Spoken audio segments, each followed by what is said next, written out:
Olá, eu sou Antônio Carlos Souza, Tom, sou psiquiatra clínico e sou psicodramatista. Ontem eu estava atendendo uma paciente, é a segunda vez que ela vem. Na primeira vez nós aprofundamos mais a história, mas ontem eu perguntei se ela aceitava usar uma medicação. Ela aceitou, eu termino de prescrever, ao entregar a receita, ela me pergunta: mas ele não é forte não é? Eu perguntei a ela: o que é forte para você? Aí ela me disse: não, eu não vou ficar mole, eu não vou ficar dormindo. Eu disse: não vai ficar. E aí me veio a ideia de conversarmos sobre isso. Essa expressão remédio forte, eventualmente um paciente usa em relação ao antibiótico. Eu tomei uns antibióticos fortes, no sentido de potência. A infecção dele exigiu medicações de maior potência. Mas em relação às outras medicações, em geral as pessoas não usam esse conceito, essa palavra. Em psiquiatria, invariavelmente, o temor das pessoas é que, ou a expectativa é que todas as medicações psiquiátricas, por serem psiquiátricas, elas são fortes. E aí entra a minha pergunta: o que é forte nesse sentido? No sentido dos pacientes psiquiátricos. É esse temor de que o remédio seja sedativo, que dope a pessoa na linguajar comum, que deixe a pessoa lenta, que deixe a pessoa com pensamento lentificado, que atrapalhe a cognição, que fique com cara de quem está tomando o remédio, os olhos, pitose palpebral, ou seja, queda da pálpebra para ficar meio pau, falando lento, andando lento, receio de engordar. É verdade, algumas medicações abrem o apetite, mas não são todas as medicações psiquiátricas. Queda de libido, algumas medicações podem interferir. Então, quando as pessoas pensam em remédio forte na clínica, em relação a antibiótico, por exemplo, elas usam forte no sentido de uma potência maior. Quando as pessoas usam forte no sentido psiquiátrico, dá muito efeito colateral. Então eu disse para ela: não, o remédio não é forte nem fraco, ele é necessário, ele é útil, a dose é necessária. Esses medos a priorísticos, que a pessoa já chega ao psiquiatra porque são consensuais, a maioria das pessoas pensa a mesma coisa, que todo remédio psiquiátrico dopa, todo remédio psiquiátrico, vide as piadas, músicas, etc. Todos os remédios são da notificação azul, eles são do azulzinho. Todos os remédios psiquiátricos dopam a pessoa, todos. Essa fantasia sobre remédio psiquiátrico é bastante comum. Mas eu surpreendo muitas vezes um segundo tipo de receio, que é um receio paradoxal, mas eu vejo em algumas pessoas, que é 2, 3 meses depois a pessoa está sintomaticamente bem comparado com o dia zero que ela iniciou a medicação, está bem adaptada ao remédio em termos de efeitos adversos, ou seja, do ponto de vista do médico está tudo funcionando bem. O remédio foi eficaz, o remédio está sendo bem tolerado, não há maiores queixas de efeitos adversos. E o paciente para o remédio. Quando eu pergunto a ele qual foi a razão de ele haver interrompido a medicação, muitas vezes tem um argumento comum: não, eu já estava me sentindo bem, eu achei que podia parar. O paciente muitas vezes considera que a medicação psiquiátrica é parecida com antibiótico. Cessado a infecção, se suspende o remédio. O remédio psiquiátrico, boa parte das vezes, são para duração, pelo menos de média a longa duração. Curta, dificilmente um remédio psiquiátrico é para uso de curta duração. Então, existe esse argumento, mas existe um outro argumento para a interrupção, que era curioso.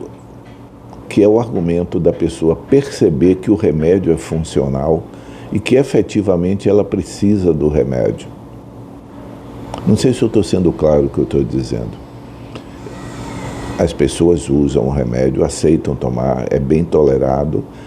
Ao funcionar muito bem, a consequência que surge no pensamento da pessoa é: então eu preciso realmente tomar o remédio.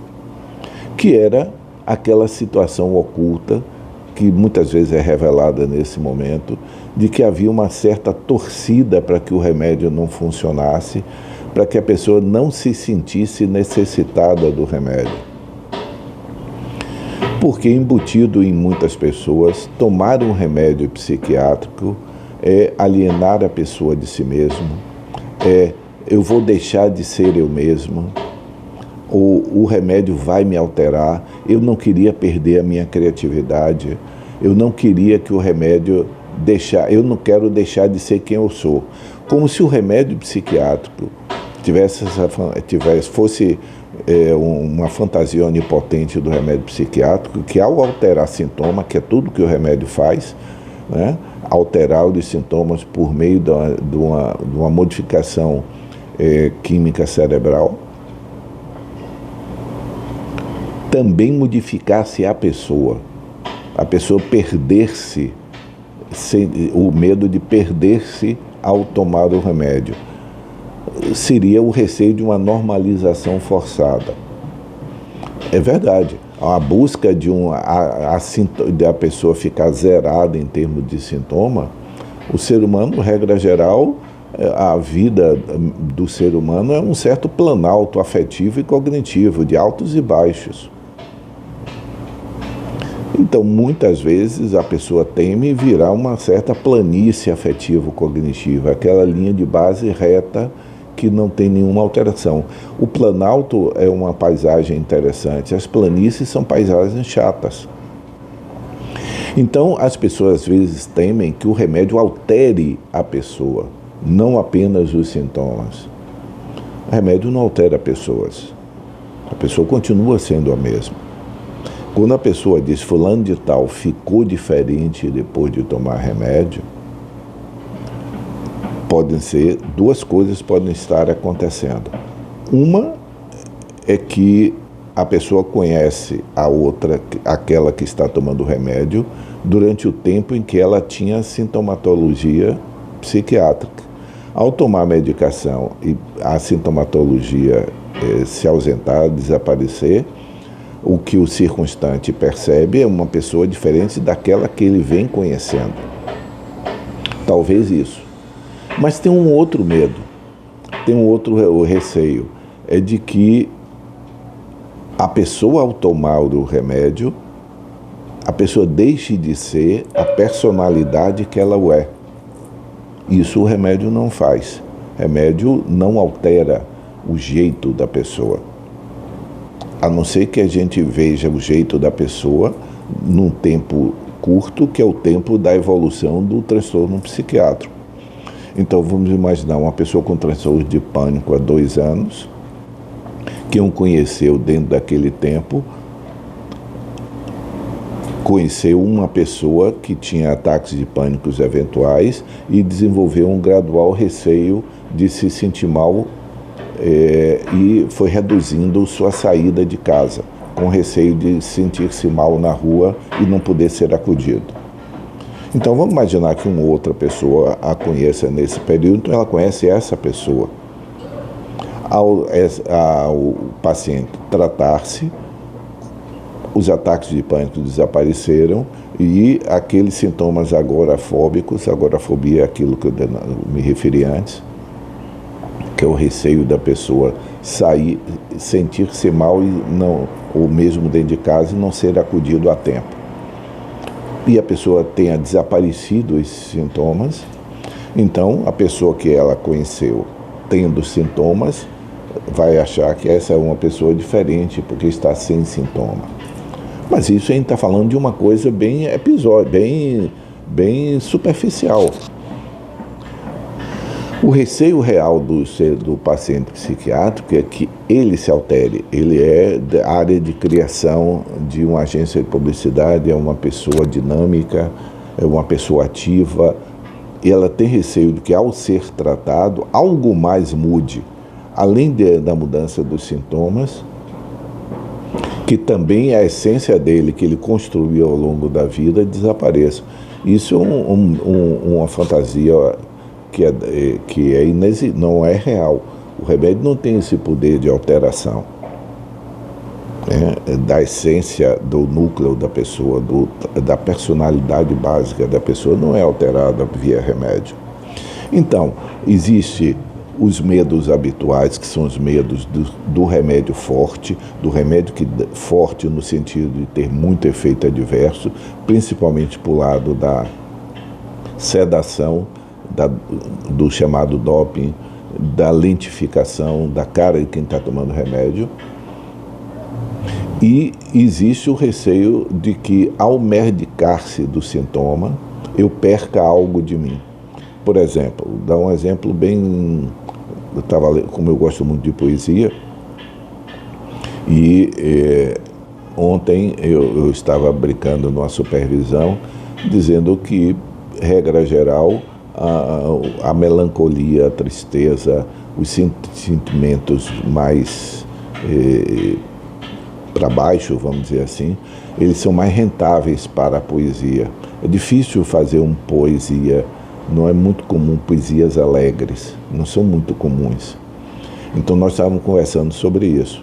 Então vamos imaginar um poeta que, em geral, tem um traço melancólico, muitas das vezes. Ele faça um quadro depressivo e, ao ser tratado da depressão, possa ter o receio de, ao o humor dele deixar de ficar deprimido, também aquele traço que aparece na poesia desapareça. Não acontece isso, porque é possível a gente identificar em alguns poetas, ou alguns escritores, como Virginia Woolf, que tinha transtorno bipolar, ou como Robert Schumann, que era um compositor, períodos em que a obra dele expressa o estado da elevação de humor maníaca ou da depressão, em que as obras expressam isso.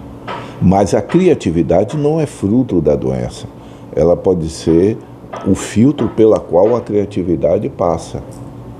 Não é a doença psiquiátrica que torna a pessoa, a doença aí eu estou no sentido popular, não é o transtorno psiquiátrico que torna a pessoa criativa. É a pessoa criativa que usa o filtro do transtorno psiquiátrico para apresentar o que ele faz. Então, Bispo era criativo. Não foi o quadro psicótico que o tornou criativo. Ele era um ser humano criativo que usou o quadro psicótico para atravessar e expressar a arte dele.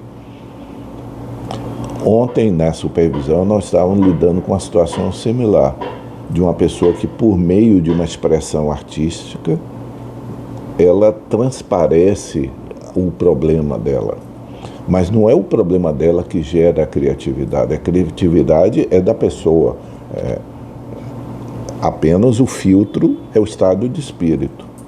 Em resumo, remédio psiquiátrico trata a sintomatologia e a evolução de transtornos psiquiátricos. Remédios psiquiátricos não são fortes, são úteis. Ou não são úteis, apenas isso. Efeitos colaterais existem, não são iguais entre todos. E remédio não altera a personalidade das pessoas. Espero que haja sido útil.